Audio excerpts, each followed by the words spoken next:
ஆண்டவரும் இரட்சகரும் ஆகிய இயேசு கிறிஸ்துவின் தூய நாமம் மகிமைப்படுவதாக. மத்தேயு எழுதின சுவிசேஷம் 27ஆம் அதிகாரத்திலுள்ள வசனங்களை நாம் இப்பொழுது தியானிக்க இருக்கிறோம்.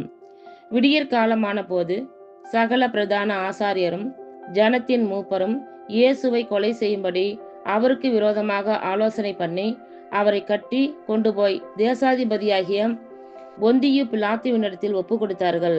அப்பொழுது அவரை காட்டி கொடுத்த யூதாஸ் அவர் மரண ஆக்கினைக்குள்ளாக தீர்க்கப்பட்டதைக் கண்டு மனஸ்தாபப்பட்டு அந்த 30 வெள்ளி காசை பிரதான ஆசாரியரிடத்திற்கும் மூப்பரிடத்திற்கும் திரும்ப கொண்டு வந்து, குற்றமில்லாத இரத்தத்தை நான் காட்டி கொடுத்ததினால் பாவம் செய்தேன் என்றான்.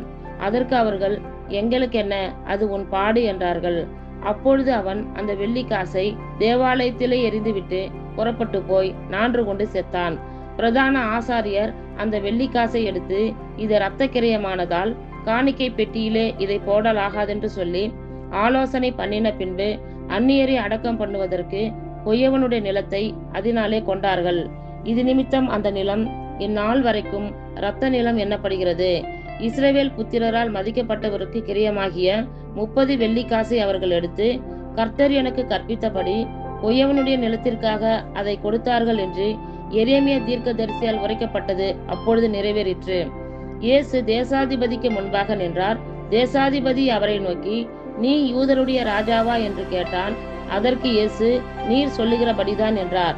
பிரதான ஆசாரியரும் மூப்பரும் அவர் மேல் குற்றஞ்சாட்டுகையில் அவர் மாறுத்திரம் ஒன்றும் சொல்லவில்லை. அப்பொழுது பிலாத்து அவரை நோக்கி, இவர்கள் உன்மேல் எத்தனையோ குற்றங்களை சாட்டுகிறார்களே, நீ அவைகளை கேட்கவில்லையா என்றான். அவரோ ஒரு வார்த்தையும் மாறுத்திரமாக சொல்லவில்லை.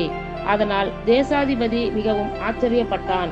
காவல் பண்ணப்பட்டவர்களில் எவனை விடுதலையாக்க வேண்டும் என்று ஜனங்கள் கேட்டுக்கொள்வார்களோ அவனை அவர்களுக்காக விடுதலையாக்குவது பண்டிகை தோறும் தேசாதிபதிக்கு வழக்கமாயிருந்தது.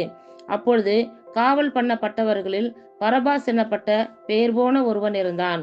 பொறாமையினாலே அவரை ஒப்பு கொடுத்தார்கள் என்று பிலாத்து அறிந்து அவர்கள் கூடியிருக்கையில் அவர்களை நோக்கி, எவனை நான் உங்களுக்கு விடுதலையாக்க வேண்டுமென்றிருக்கிறீர்கள், பரபாசையோ கிறிஸ்து என்னப்படுகிற இயேசுவையோ என்று கேட்டான். அவன் நியாயாசனத்தில் உட்கார்ந்திருக்கையில் அவனுடைய மனைவி அவனிடத்தில் ஆள் அனுப்பி, நீர் அந்த நீதிமானை ஒன்றும் செய்ய வேண்டாம், அவர் நிமித்தம் இன்றைக்கு சொப்பனத்தில் வெகு பாடுபட்டேன் என்று சொல்லச் சொன்னாள். பரபாசை விட்டுவிட கேட்டுக்கொள்ளவும் இயேசுவை கொலை செய்விக்கவும் பிரதான ஆசாரியரும் மூப்பரும் ஜனங்களை ஏவி விட்டார்கள். தேசாதிபதி ஜனங்களை நோக்கி, இவ்விருவரில் எவனை நான் உங்களுக்கு விடுதலையாக்க வேண்டும் என்று கேட்டான். அதற்கு அவர்கள் பரபாசை என்றார்கள். பிலாத்து அவர்களை நோக்கி, அப்படியானால் கிறிஸ்து என்னப்பட்ட இயேசுவை நான் என்ன செய்ய வேண்டும் என்று கேட்டான். அவனை சிலுவையில் அறைய வேண்டும் என்று எல்லாரும் சொன்னார்கள். தேசாதிபதியோ, ஏன், என்ன பொல்லாப்பு செய்தான் என்றான். அதற்கு அவர்கள், அவனை சிலுவையில் அறைய வேண்டும் என்று அதிகமாய் கூக்குரலிட்டு சொன்னார்கள்.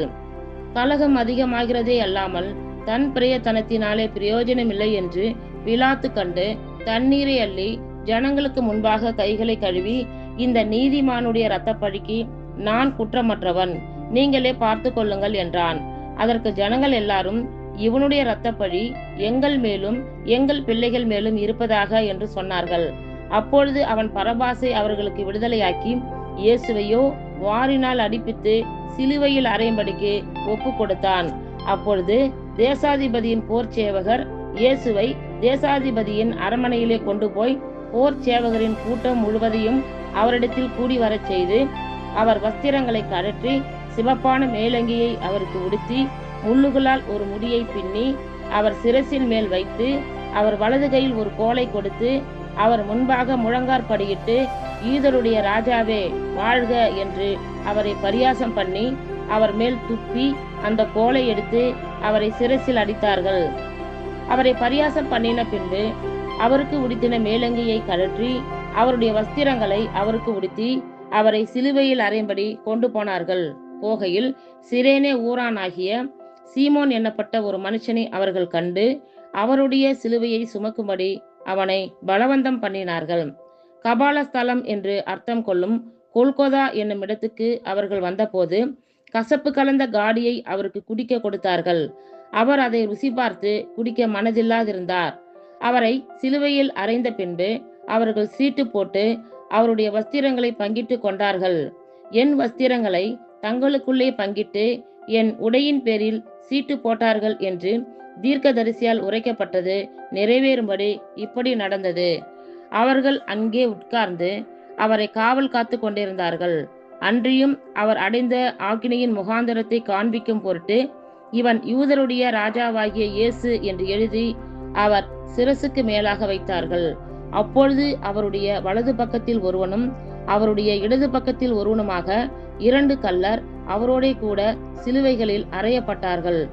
அந்த வழியாய் நடந்து போகிறவர்கள் தங்கள் தலைகளை துலுக்கி, தேவாலயத்தை இடித்து 3 நாளைக்குள்ளே கட்டுகிறவனே, உன்னை நீயே ரட்சித்துக்கொள்.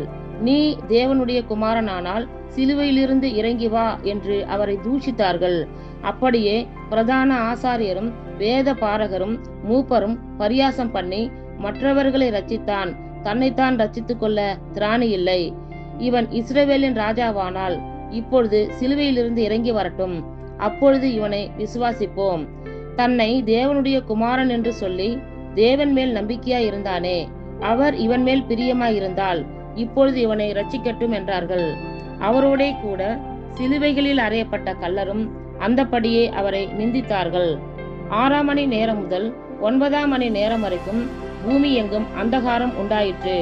9 மணி நேரத்தில் இயேசு ஏலி ஏலி லாமா சபக்தானி என்று மிகுந்த சத்தமிட்டு கூப்பிட்டார். அதற்கு, என் தேவனே என் தேவனே, ஏன் என்னை கைவிட்டீர் என்று அர்த்தமாம். அங்கே நின்றவர்களில் சிலர் அதை கேட்டபொழுது, இவன் எலியாவை கூப்பிடுகிறான் என்றார்கள். உடனே அவர்களில் ஒருவன் ஓடி கடற்காளானை எடுத்து காடியில் தோய்த்து அதை ஒரு கோலில் மாட்டி அவருக்கு குடிக்க கொடுத்தான். மற்றவர்களோ, பொறு, எலியா இவனை ரட்சிக்க வருவானோ, பார்ப்போம் என்றார்கள். இயேசு மறுபடியும் மகா சத்தமாய் கூப்பிட்டு ஆவியை விட்டார். அப்பொழுது தேவாலயத்தின் திரைச்சீலை மேல் தொடங்கி கீழ் வரைக்கும் 2ஆக கிழிந்தது. பூமியும் அதிர்ந்தது, கண்மலைகளும் பிளந்தது, கல்லறைகளும் திறந்தது. நித்திரை அடைந்திருந்த அநேக பரிசுத்தவான்களுடைய சரீரங்களும் எழுந்திருந்தது. அவர் உயிர் தெழுந்த பின்பு இவர்கள் கல்லறைகளை விட்டு புறப்பட்டு பரிசுத்த நகரத்தில் பிரவேசித்து அநேகருக்கு காணப்பட்டார்கள். 100க்கு அதிபதியும் அவனோடே கூட இயேசுவை காவல் காத்திருந்தவர்களும் பூமி அதிர்ச்சியையும் சம்பவித்த காரியங்களையும் கண்டு மிகவும் பயந்து, மெய்யாகவே இவர் தேவனுடைய குமாரன் என்றார்கள்.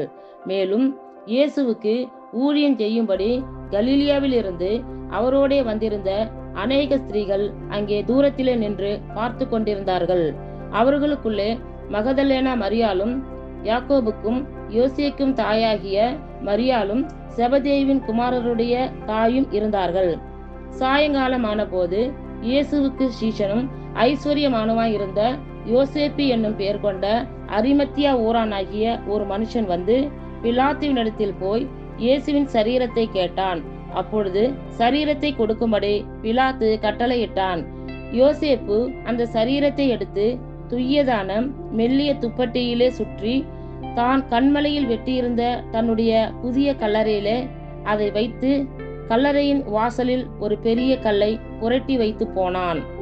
அங்கே மகதலேனா மரியாளும் மற்ற மரியாளும் கல்லறைக்கு எதிராக உட்கார்ந்திருந்தார்கள். ஆயத்த நாளுக்கு பின்னான மறுநாளிலே பிரதான ஆசாரியரும் பரிசேயரும் பிலாத்துவினிடத்தில் கூடி வந்து, ஆண்டவனே, அந்த எத்தன் உயிரோடு இருக்கும்போது 3 நாளைக்கு பின் எழுந்திருப்பேன் என்று சொன்னது எங்களுக்கு ஞாபகம் இருக்கிறது. ஆகையால் அவனுடைய சீஷர்கள் ராத்திரியிலே வந்து அவனை களவாய் கொண்டு போய் மரித்தோரிலிருந்து எழுந்தான் என்று ஜனங்களுக்கு சொல்லாதபடிக்கும், முந்தின எத்தை பார்க்கிலும் பிந்தின எத்து கொடிதாகாதபடிக்கும் நீர் 3 நாள் வரைக்கும் கல்லறையை பத்திரப்படுத்தும்படி கட்டளையிட வேண்டும் என்றார்கள். அதற்கு பிலாத்து, உங்களுக்கு காவல் சேவகர் உண்டே, போய் உங்களால் கூடிய மட்டும் பத்திரப்படுத்தி கொள்ளுங்கள் என்றான். அவர்கள் போய் கல்லுக்கு முத்திரை போட்டு காவல் வைத்து கல்லறையை பத்திரப்படுத்தினார்கள். இத்துடன் 27ஆம் அதிகாரத்தில் உள்ள வசனங்கள் நிறைவேறிற்று.